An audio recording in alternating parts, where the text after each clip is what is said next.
Baby, when the girl said that they want a man obsessed with them or obsessed over them, I just shut up because I quite frankly don't want anybody obsessed over me. Please be obsessed with your career, bettering yourself, and growing your relationship with God. Me, please allow me to be the last thing you obsess over. Thank you. Obsession sounds a little bit too close to insane to me, so, Here we have the perfect example of modern women's complete inability to understand what they actually want versus what they think they should want. She starts by acknowledging that women constantly say they want men obsessed with them, which is absolutely true. Every social media post, every dating conversation, every female fantasy revolves around having men completely devoted to them, thinking about them constantly, prioritizing them above everything else. But then she immediately contradicts herself by saying she doesn't want that obsession. She wants men to be obsessed with bettering themselves, instead of obsessing over her. This is the classic female manipulation tactic of wanting men to be completely devoted to self-improvement that ultimately benefits her. She doesn't want men to be obsessed with other women. She doesn't want men to be obsessed with their hobbies or passions that don't involve her. She wants men to be obsessed with becoming the perfect version of themselves that she can then benefit from. It's obsession by proxy. Instead of being directly obsessed with her, she wants men obsessed with becoming worthy of her. This is the fundamental selfishness of modern female psychology disguised as wisdom. She's not actually against male obsession, she's against low-value male obsession. She wants men to obsess over becoming high-value enough to deserve her attention, which is just obsession with extra steps. Yo-ho! Would you recommend a woman go through a whole phase before getting married? For sure. Why? I lived in America. If you don't go to a whole phase before you get married, that means you never see what the married man can treat you like. There are so many more people during that whole phase that can treat you so much better. This woman just revealed the entire female strategy of branch swinging and hypergamy in one casual statement. She's advocating for women to sleep around with multiple men before marriage so they can comparison shop and see what's available in the sexual marketplace. But notice the psychology here. She's not talking about finding love or building meaningful connections. She's talking about seeing how married men can treat you and finding people who can treat you so much better. This is purely transactional thinking. She's viewing relationships as a marketplace where women should sample as many products as possible before settling on the one that provides the best treatment.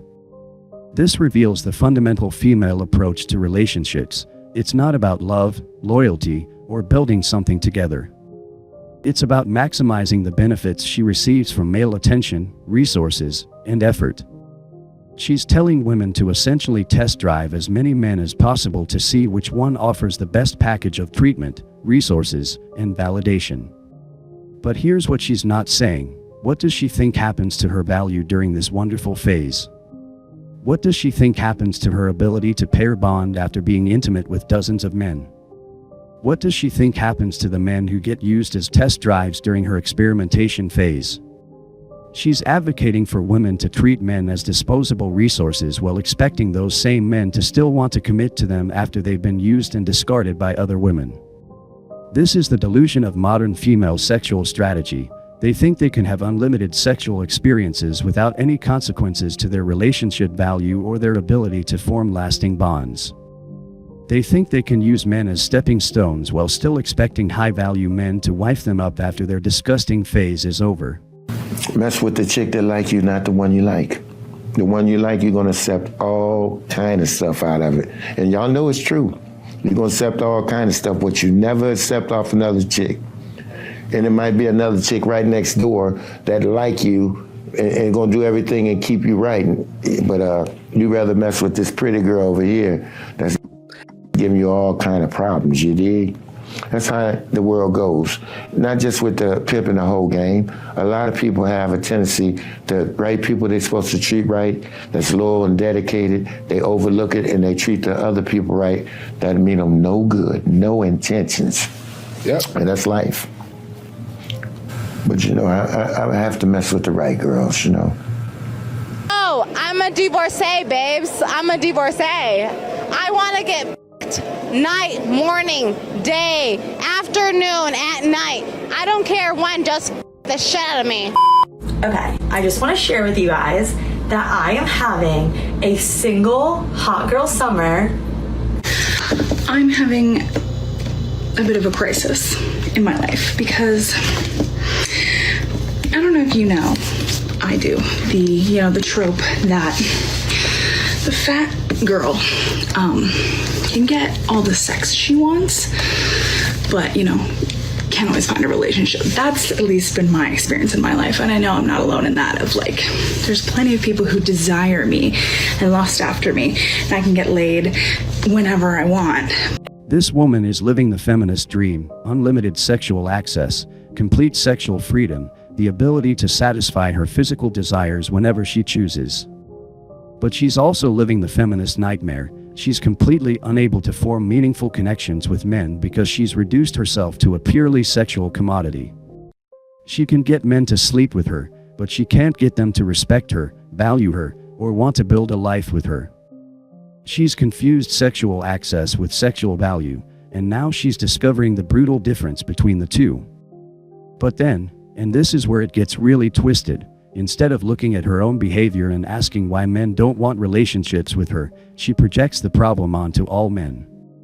She's essentially admitting that she's turned herself into a pump and dump option for men. And there's nothing really to like about men.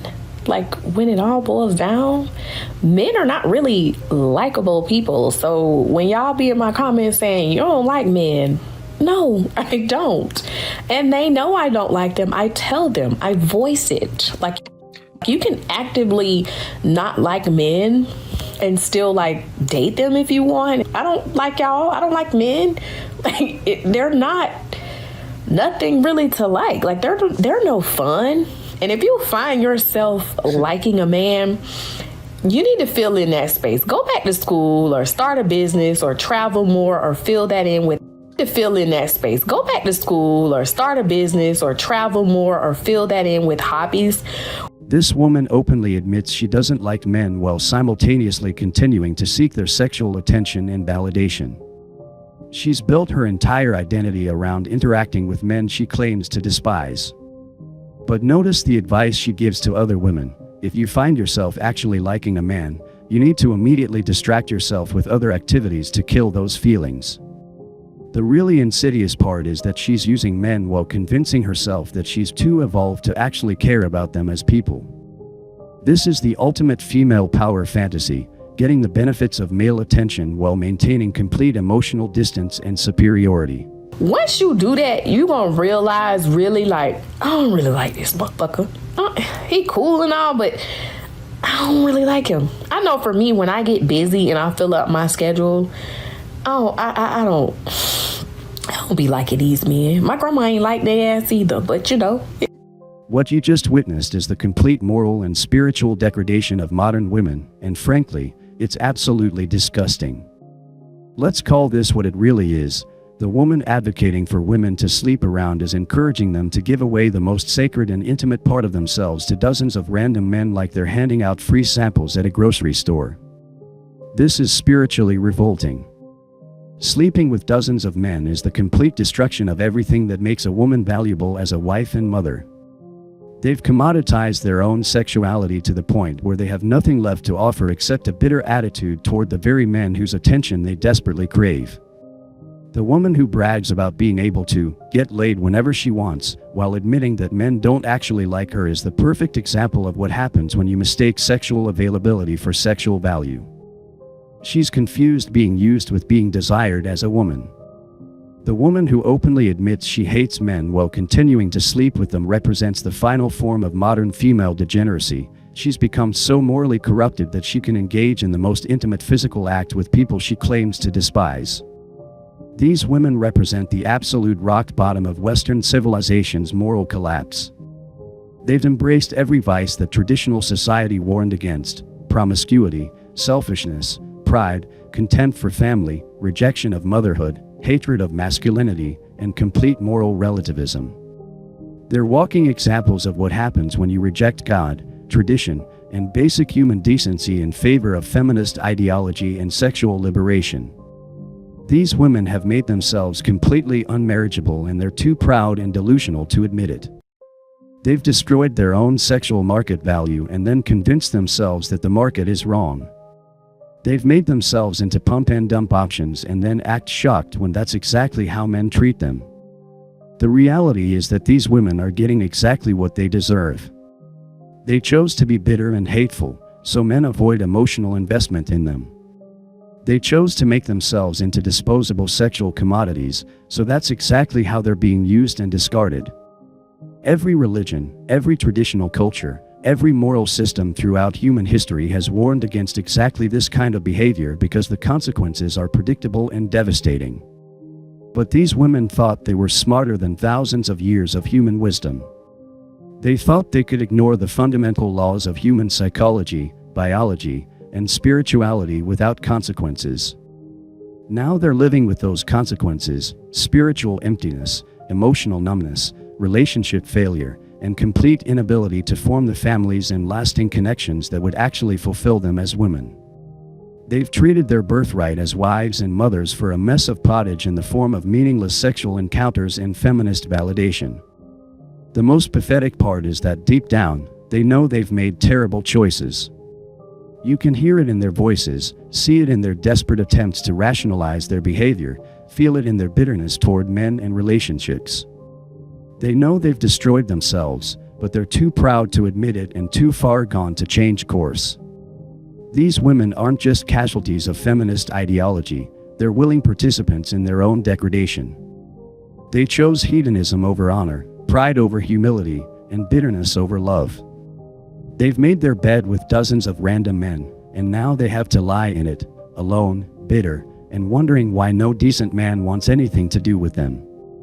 This is what the death of civilization looks like: women who've abandoned every virtue that made them valuable as partners and mothers, men who've learned to treat them as disposable sexual objects because that's what they've demanded to be treated as, and a society that celebrates this mutual degradation as progress and liberation. The women in these cliques aren't the future, they're the dead end of a culture that's forgotten what actually makes life worth living. They're the final generation of a dying civilization that chose pleasure over purpose, individual desire over collective good, and sexual liberation over spiritual salvation.